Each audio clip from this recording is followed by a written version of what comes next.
Assalamualaikum warahmatullahi wabarakatuh. Kembali lagi kita dalam serial pembacaan buku.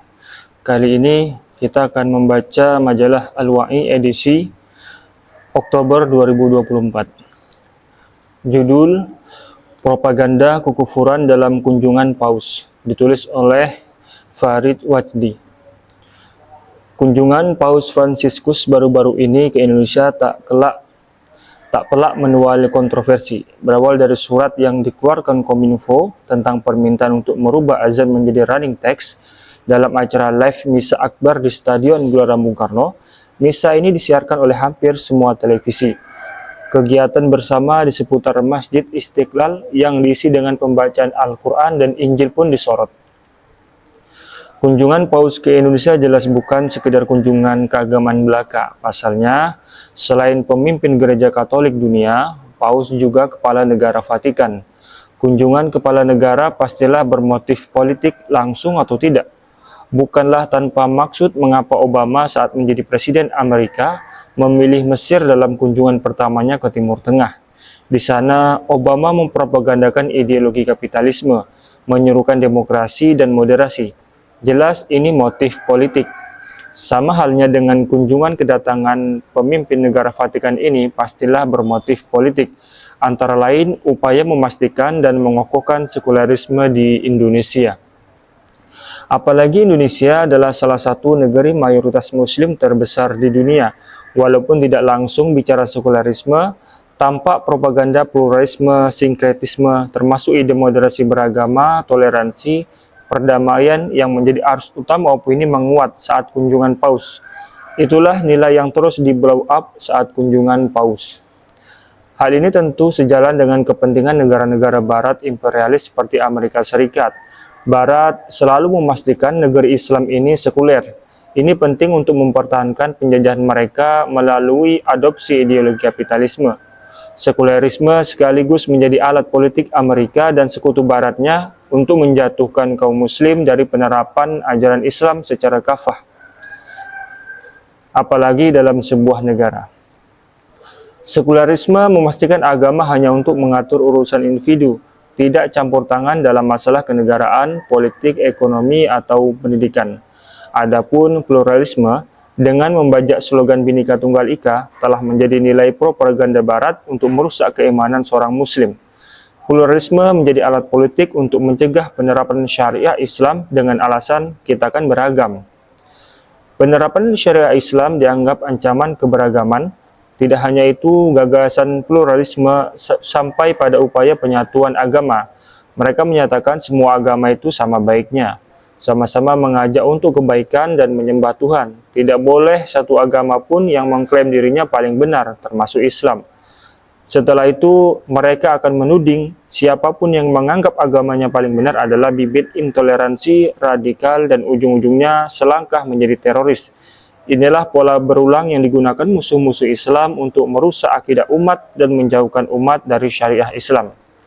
Jelas, ini merupakan propaganda palsu yang penuh dengan kebohongan. Sekularisme adalah ajaran yang bertentangan dengan Islam. Sebabnya, syariah Islam mengatur segala aspek kehidupan, bukan hanya individu, tetapi juga sosial, ekonomi, politik, hingga negara.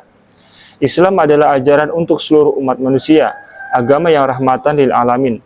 Syariah Islam bisa menyelesaikan persoalan umat manusia, bukan hanya umat Islam.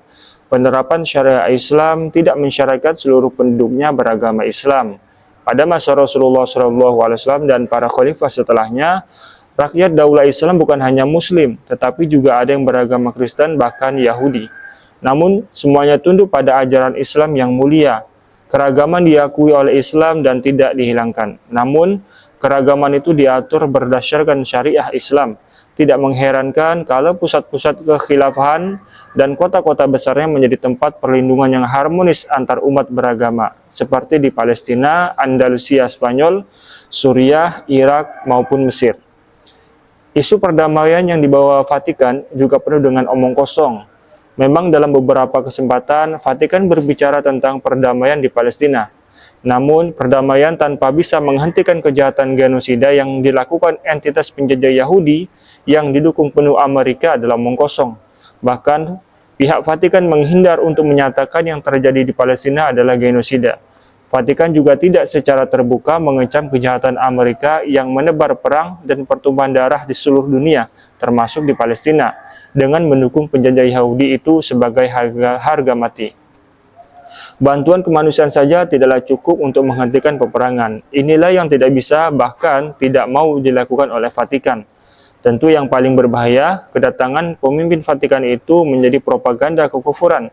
Islam tidak memaksa siapapun untuk memeluk agama Islam, tidak melarang pula orang di luar Islam untuk beribadah di rumah ibadah mereka.